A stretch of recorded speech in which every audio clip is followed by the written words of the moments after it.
there's a lot more there than meets the eye. Just as a background, for those that don't know, I'm an island boy. I grew up on an island called Montserrat. I also grew up and spent a lot of time in the Virgin Islands in St. Thomas. In Montserrat, well, now they probably have street lights, but when I was there, they didn't have any street lights. My closest neighbor was a half a mile away, and the next one after that was probably maybe 5 miles away. And so when I looked up at the sky at night,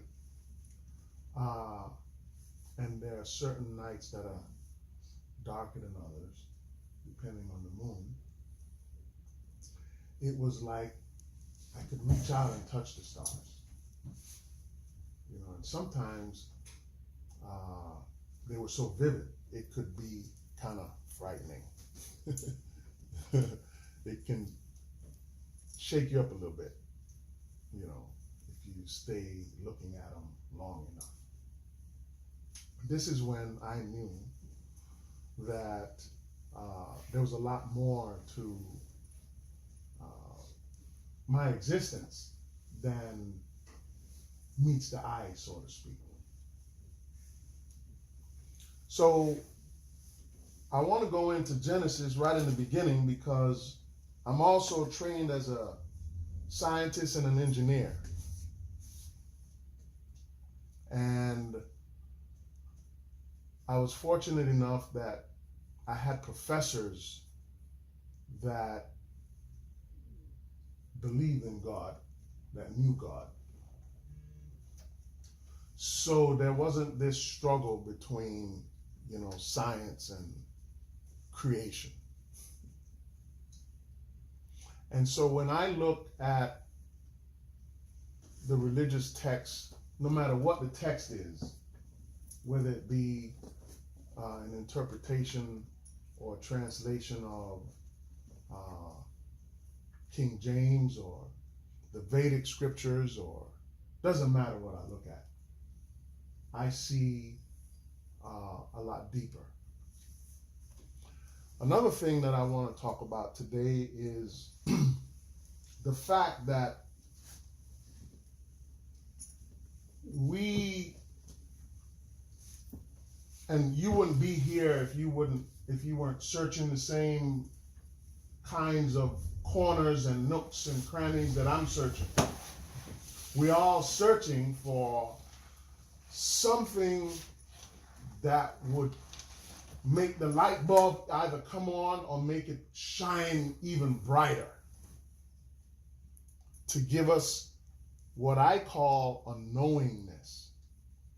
So I always say God doesn't want us to just believe.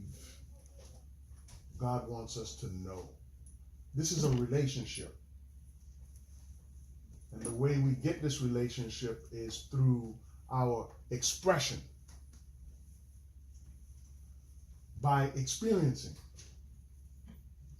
by that search, that journey, that travel to experience and to search. And so that's why I am always honored to exchange energies with people of like minds who are searching just like me, because it harmonizes a lot better. So when we're talking about energies, first and foremost, it is important to understand that it begins with a thought or a word. So we've been thinking about words in most instances as something that's written down on a piece of paper. But a word begins in thought. And that thought became language at the time that a vowel was introduced into our throat. And these vowels open up different channels that allow the word to be expressed with the energetic intent behind it. So there are so many levels to these words. These words have depth. They have breadth. Word is bond. Yes. They have they are alive. You see? And that word bond is a very powerful word because it ties us, it's the energetic link that ties us to the intent. However, through time and through the discourses and changes in language, words have taken on different connotations. But does that mean that the intent has changed? How do we think? How do we process thought? I submit to you that we process thought through the language that we speak. And so it's important to understand the language. I had a headmaster, his name was Mr. Piper. You know, most of my primary education was in a British private school under Mr. Piper's tutelage.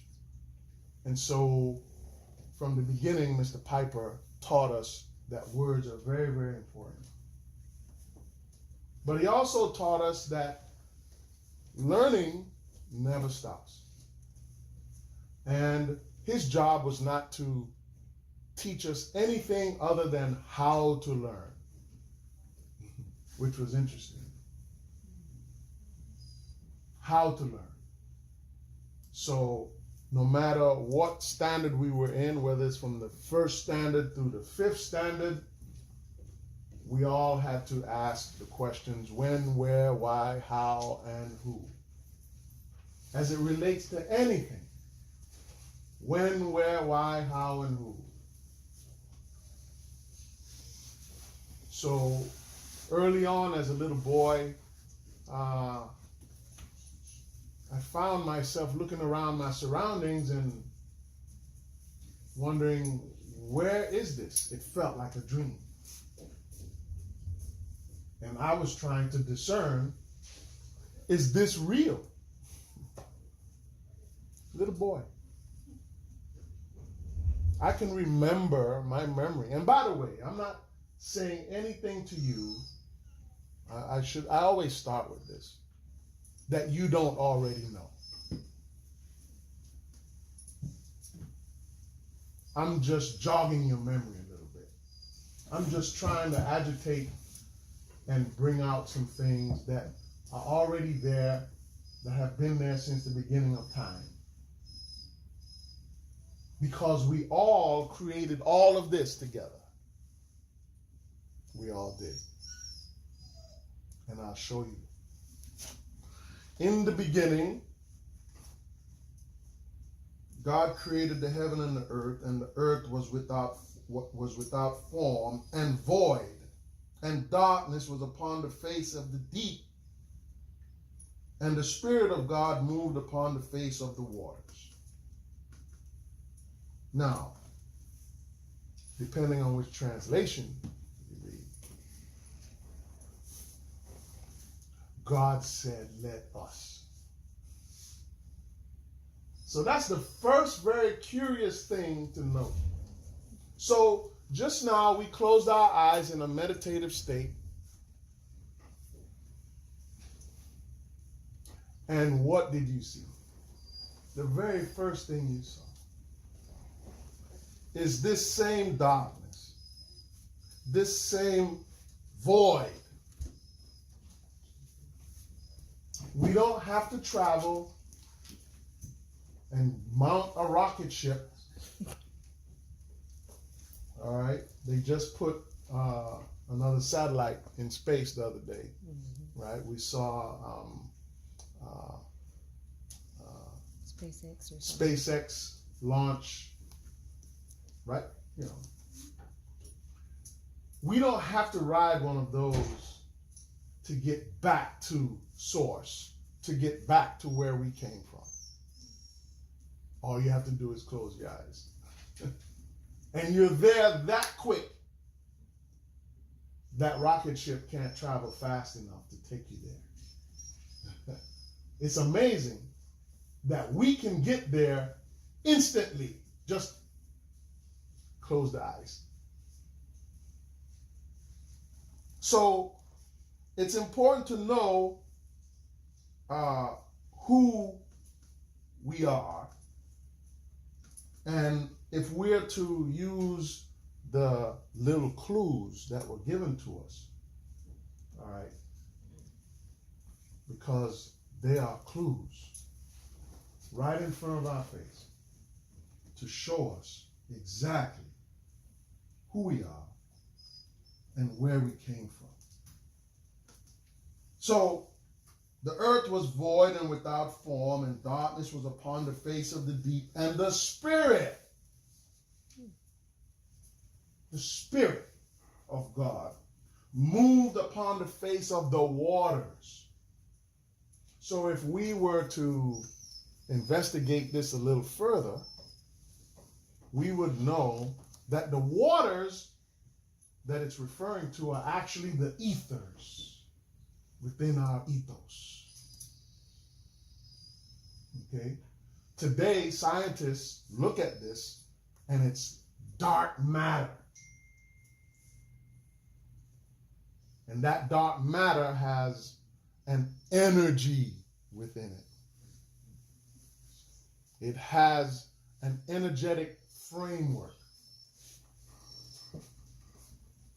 That energetic framework, we are all part of it now, and we were then. All of us, without exception, everything. It goes on to say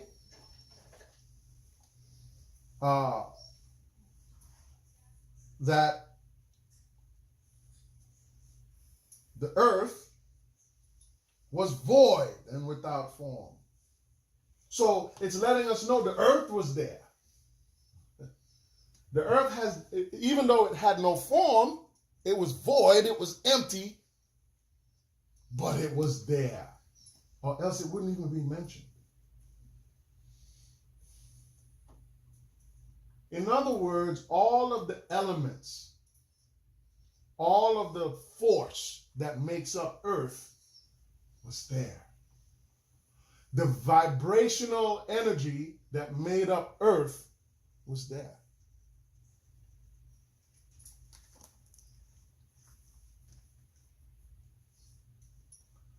By the way, when the Spirit of God moved upon the face of the waters, this is the same vortex that we're sending probes out there right now to investigate, called a black hole.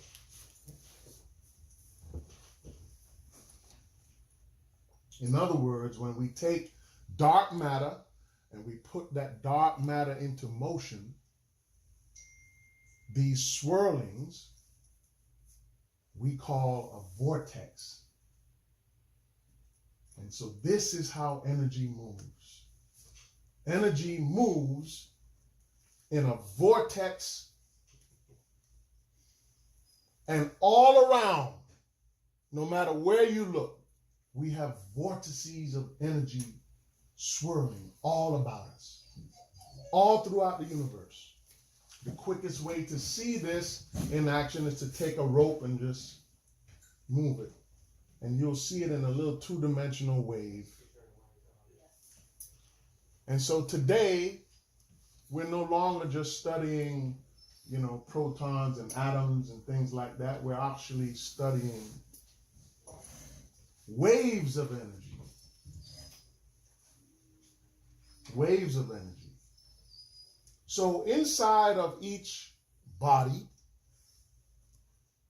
we have cells that have been divided to form us and multiplied over and over again to form this body. In one human body, we have 100 trillion cells. And each cell has a positive charge and a negative charge, which renders it to be a battery. It can hold a charge. What gives it the charge? The protons. Is the energetic force in it that existed since the beginning of time. So energy travels not just through space, time, but through each and every one of us, through each and every cell in our bodies. And again, the mastermind, our mind, has the power to direct each cell. So there was a study that was just concluded maybe about a year ago that found that placebos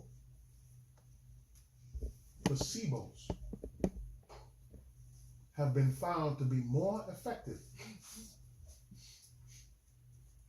than the drugs that are prescribed. And when I say more effective, not a little bit more.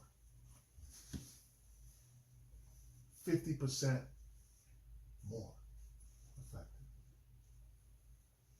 So the intent behind an individual that says, this is going to help me,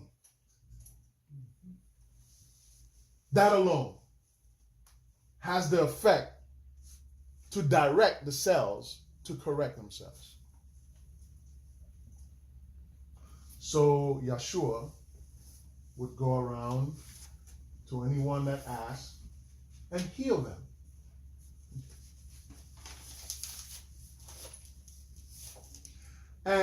But before he laid a hand on them, he said to them, dost thou be healed? He wanted to find out, do you really want to be healed? And do you want me to do it? Okay, I'll help. And after he healed them, whether he made them see, whether he made them walk again, whether he made them talk again, they would jump up and down with joy. Oh, Lord, thank you, Master. Thank you. Thank you, Rabbi. And his response to all of them was the same.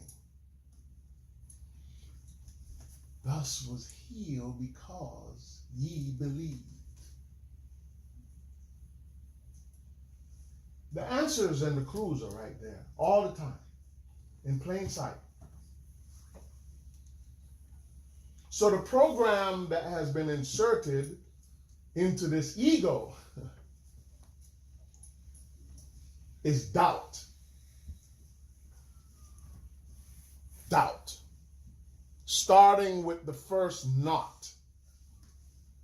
You see, when they told us that, oh, you cannot do this, you cannot do that, you cannot create something out of nothing, there's no such thing. I submit to you, there's no such thing as not. Not only exists in language. Only in language. In reality, it does not exist. I intended that pun. Pun intended. So I challenge you to tell me how not to do something, step by step.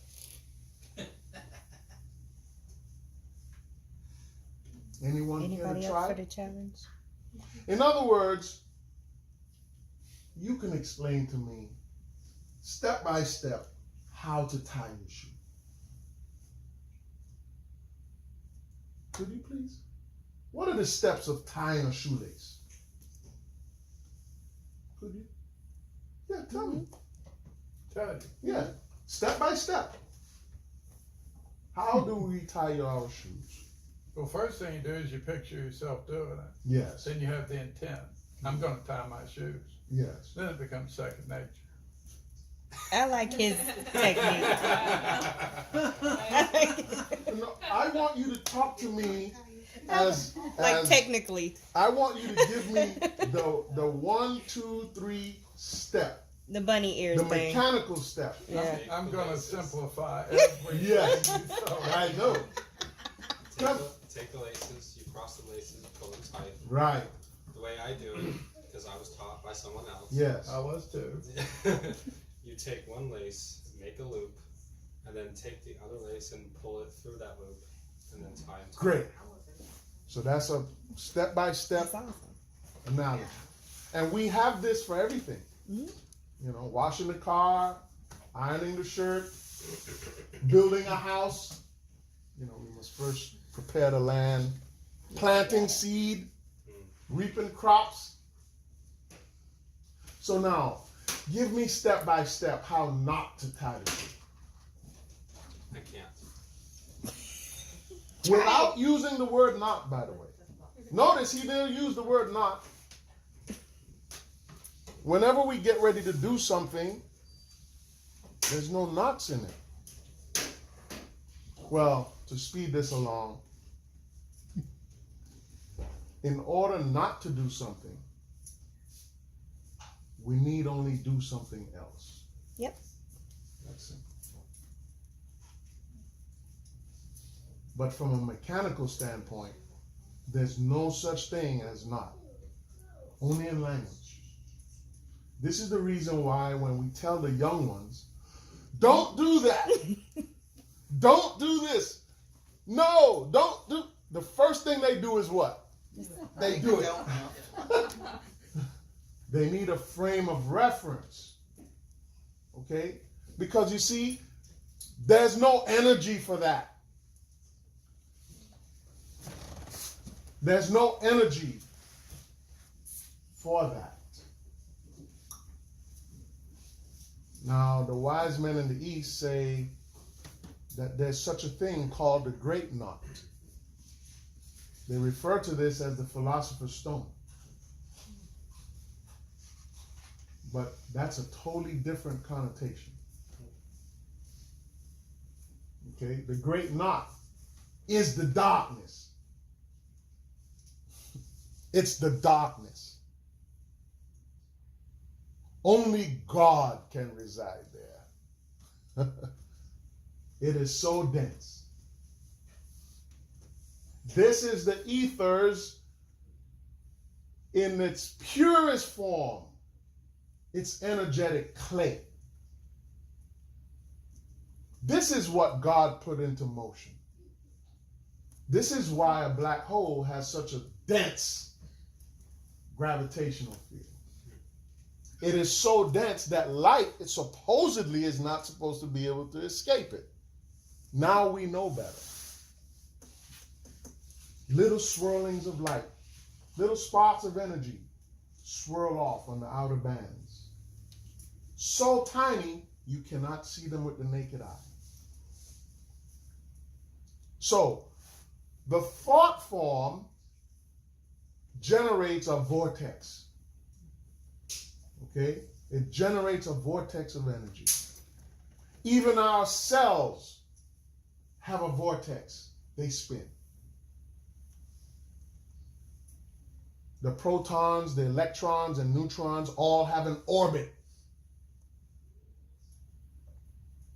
So we look around us today and we see a whole bunch of knowledge and information coming into the world.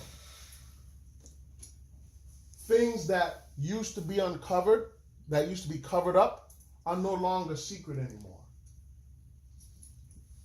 But we still have a lot of problems, don't we? We have a lot of problems.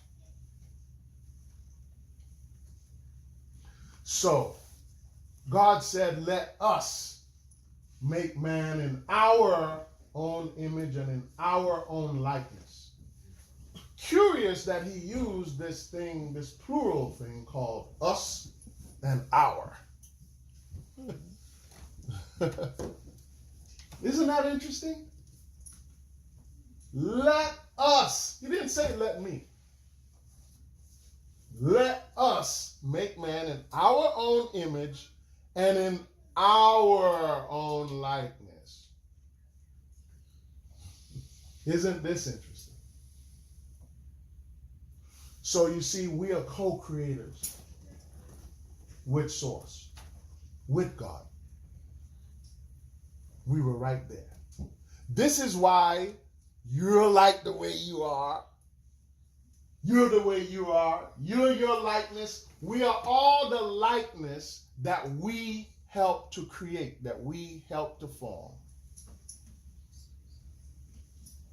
All of us. We look the way we look. We express the way we express because this is how we chose to do it. This was the part that we played in creating our own universe, creating our own world. So interestingly enough, in this body, there are 13 chakras.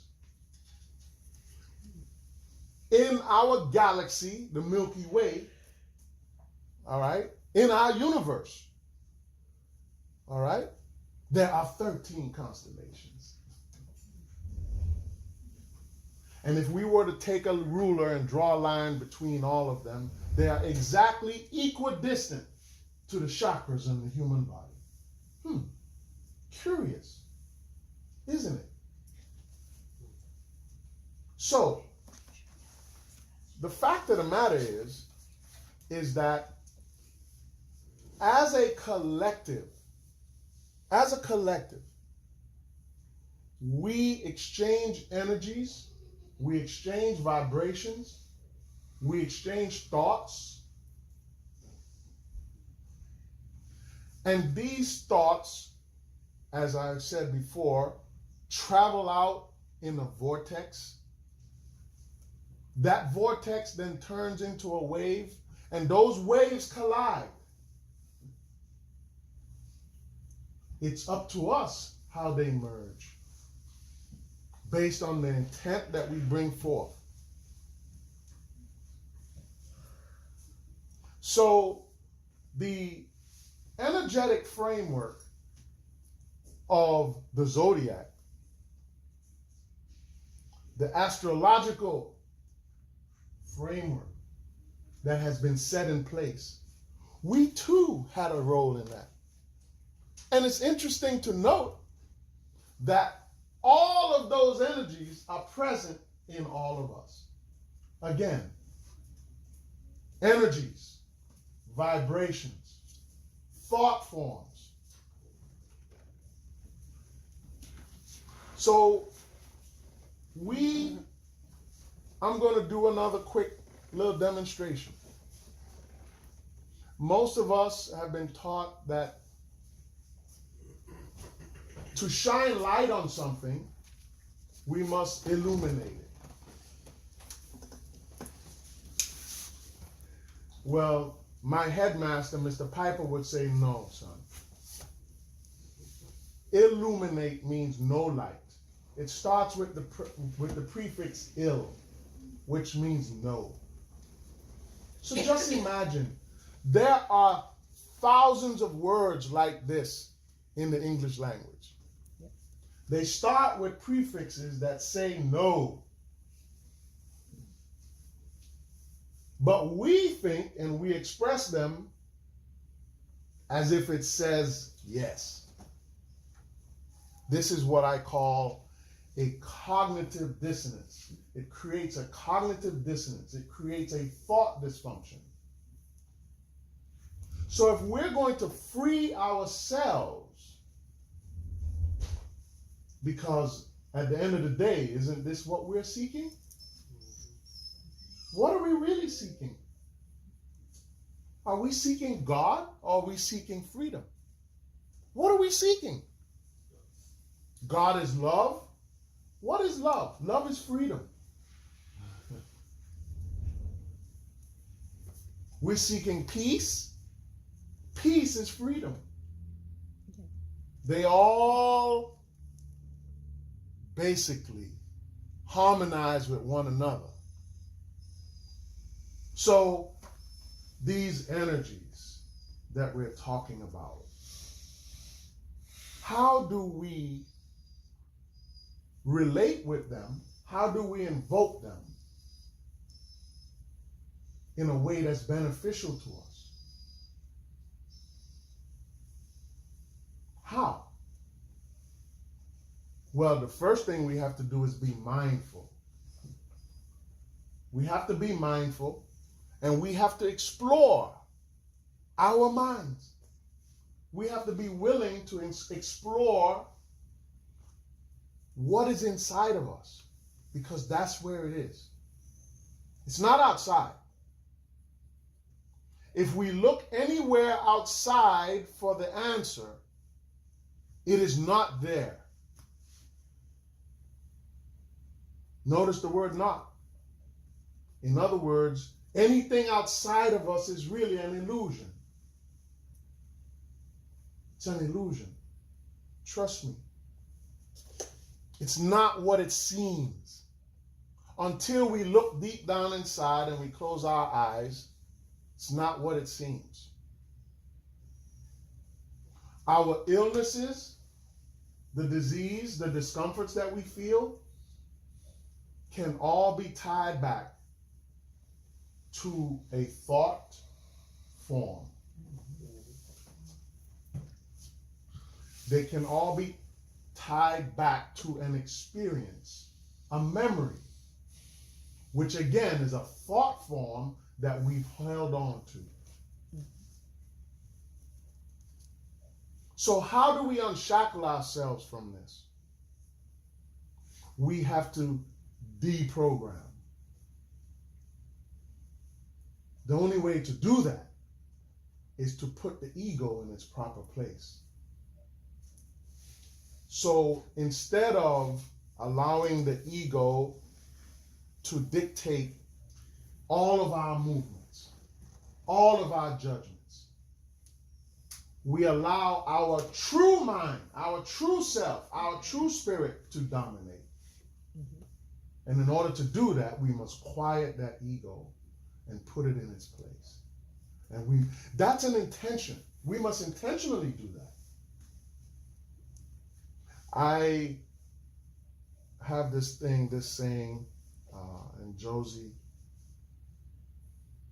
we're serious about our happiness. We're serious about it. Yeah. When we look out around us, we wonder, how can this world be such a wicked, cruel place? Mm-hmm. How? How come no one can change? Trust me, there's a lot of people that are trying to change this world. But it seems like it's overwhelming. You know, when we look at the problems that our society as a whole face, it can become like overwhelming. Let's just take one. Let's just take food. What does it take to get good, real, healthy, alive food today? Oh my God. Without growing it yourself. Right. Just think about that. And even then, you got to be careful about the seed. But what does it take? It takes some effort. It really does. It takes a lot of effort. So, and it seems as though even with the effort, somehow we come up short. Somehow. Well, the first thing is that we must first acknowledge what it is we're dealing with. That's the first thing. That's the most painful part, is to really examine the root of the problem. So one of the things that Mr. Piper taught us, because, you know, little kids, we would tell on each other. You know, oh, he hit me. He just, look what he's doing. You know, he call it tattletaling, right? And one of the things that he taught us was, listen, be careful how you point your finger. Because when you point your finger, there's at least 3 of them pointing right back at you. In other words, what you don't like in someone else, if we really were to truly examine it, it's a reflection that we're seeing we don't like in ourselves. Again, thought forms, vibrations, energy. The future of medicine is energy. This is what's happening right now. Okay? Energy. Our bodies are not just physical. We've been looking with our eyes at this physical vessel. Our bodies are not even electrical. Our bodies are what we call chemiluminescent. Chemiluminescent. First of all, electricity is not something that electricity travels in a straight line. That's how it travels. And something has to act upon it to make it travel. We are electromagnetic. You see? So right now, what scientists have come to know through quantum mechanics is that there's a field called the torus field. And this torus field always has the same shape. The same shape. Right? Like a donut. Okay? But it's constantly, it's in everything. Our cells are a torus field. The earth has a torus field. Mm-hmm. And so today, one of the biggest threats, or what is looked upon as a threat, is this thing called 5G. And I want to talk about this for a little bit. Because you see, just as my energy affects her, her energy affects him, and so on and so forth, collectively, there's a result.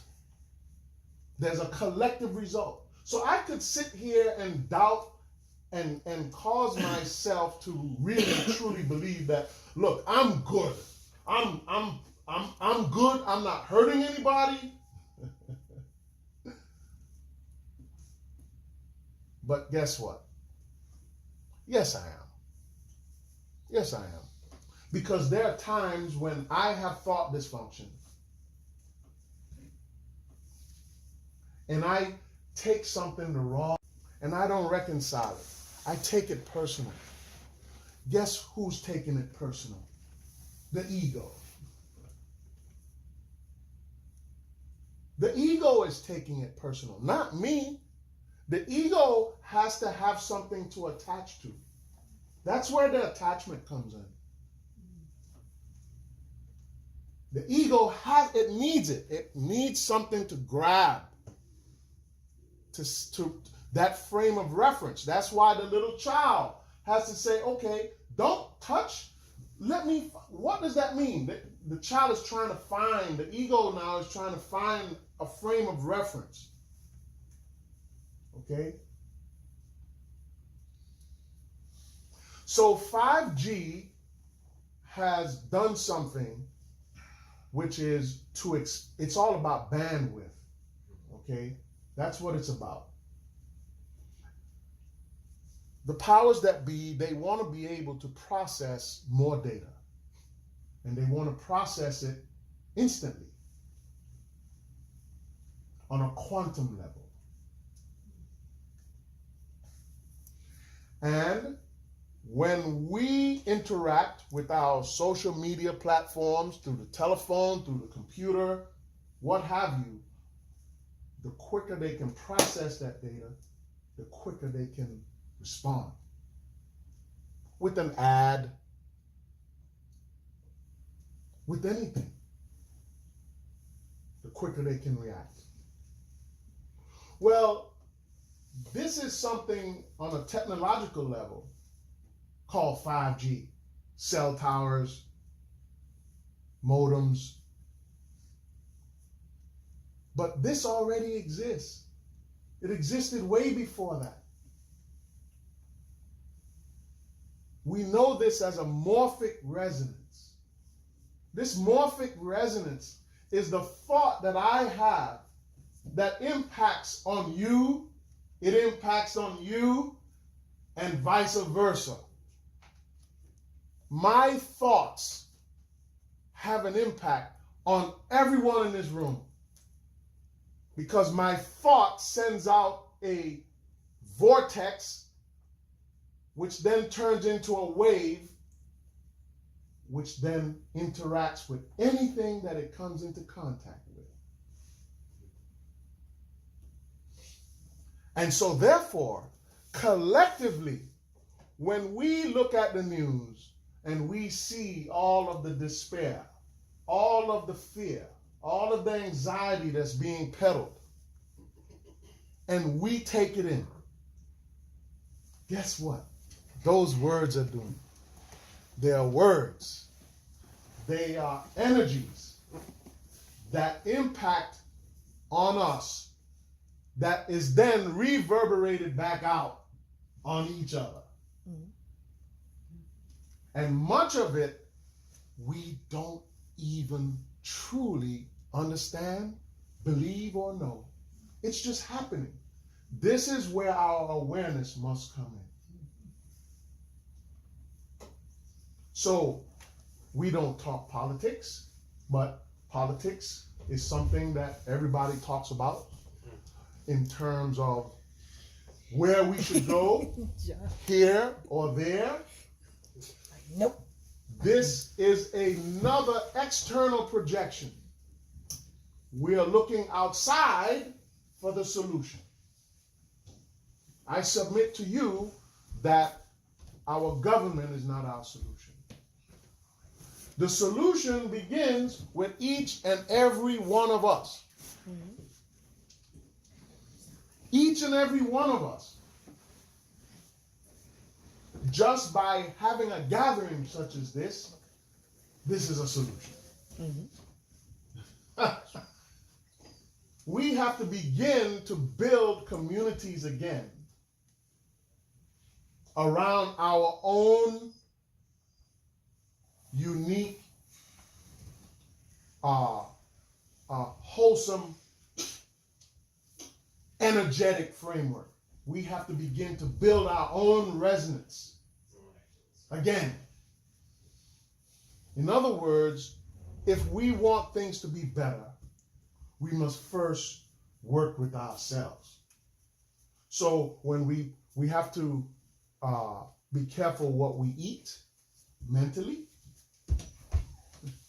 We have to be careful what we consume physically, right?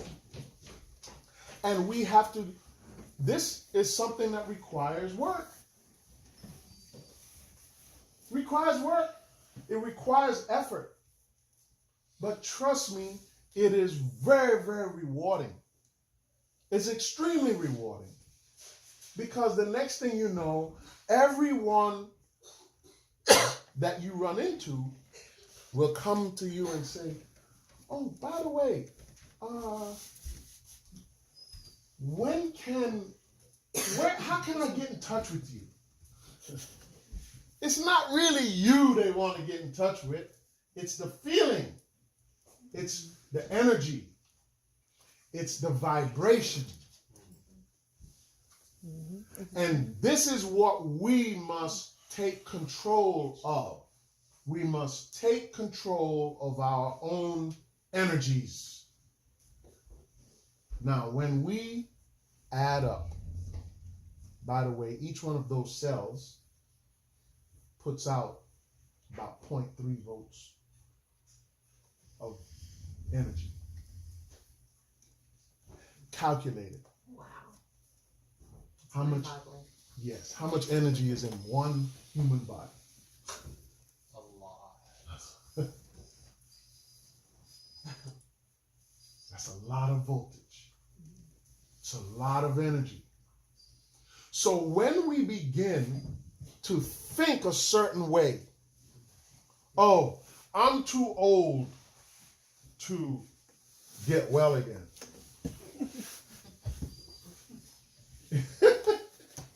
Question for you. Yeah. What do you think comes first, the thought or the feeling? Well, the feeling, technically speaking, they're both the same, but the feeling comes first because the thought is an assimilation of the feeling. You see, so it's just a little quick little delay there. It's you can't even measure it hardly, right? But the feeling comes, right? So when you're feeling sad, for example, the first thing that should hit your mind is this is not a good feeling. Something's wrong here. Where's it coming from? And you can track it back. You can track it, or if you don't have time to track it, you could eject it. Literally, your intention is so powerful. Our intention is a whole lot more powerful than we think. So we can eject it. I don't like this feeling. What comes next? The thought, right? The feeling is attached to a thought, and vice versa. They feed, it's like a feedback loop. They feed off of one another, okay? So obviously that bad feeling is tied to some thought. We just change the thought. It's not as simple as it might sound, but it is simple. Yes, it is. It's very, very simple. It is. So we can change our condition simply by changing our thought. That's it. And the thought is spirit. Yes. They're one and the same. This spirit is not something out there that's just flying around in the cloud that somebody talks about. The spirit is within us. Right? So it may seem as though my delivery is around and about, but you see, this is how energies work. Energies are around and about. All around and about us. All around and about. But there's a common thread that goes through all of them, that unites all of them together. All right? All the way back to source. And this is the reason why our prayers are so powerful. The minute we make a prayer and we believe, it is so. It has to be so. Because it was us in the beginning that brought us to this point right now. And this is the thing that I want to impress upon you more than anything. If our society is going down the wrong road, don't by any stretch of the imagination believe that you're helpless or you don't have the power to do anything about it. And the power that we have is more than just a vote. Trust me. It's much, much bigger than that. We have been tricked and duped into thinking that just the vote is the power. oh, well, if enough people don't vote with me, then. No, no, no. The power is inside. It's a lot more powerful than that. If enough people come together with the same intent, it can move not just mountains, but the entire world. The entire world. But it must first come from within. This thing we call spirit. So, after God created man, God then made the man. And in that man, God made both male and female. This was before Eve ever showed up on the scene. Both male and female. In man, he made them. So you see, man is a plural word. It's not just him or me. Man is all of us. Man is actually a plural word. But God didn't stop there. God then breathed the breath of life into the nostrils of that man, and that man became a living soul. This is what it says. A living soul is something completely different than a man. In other words, the word became, you see, is a transformative word. It's a transfigurative word. So the man is no longer a man. He's in the form of a man, but he has now become a divine being, navigating the earth plane. A divine being is a powerful, powerful being. An extremely powerful being. So that breath is that thread. The breath is the thread that unites all of us. That's the one thing that no one can discriminate, is breath. Let me tell you how to breathe. Yes. Right? Breath has no color. It has no gender. It has no religion. Has no judgment. Has no judgment. And the breath is what turned us from being a man into a divine being. This is where the secret is. The secret is for us to take on our divine nature, that of a living soul. Not of a female or male. Not of a Republican or Democrat. Not of a Christian or Muslim or Hindu. It's that of a creative being traveling through space-time, experiencing God nature, which is all-encompassing. But we've been put into a little box. And the keeper of that box is something called ego. We get rid of, you can't kill the ego, by the way. You won't ever get rid of it. The key is to be able to recognize it. And it's easily recognizable. Pronouns, you see. Get rid of the nots. Get rid of saying I can't. Get rid of saying I don't have. See, don't have. What does that mean? Don't have.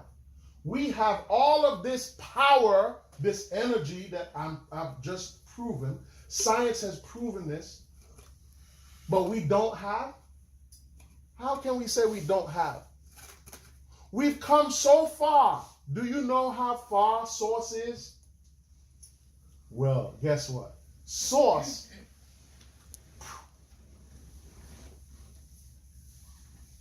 just that quick. So it's time to exercise our divine nature.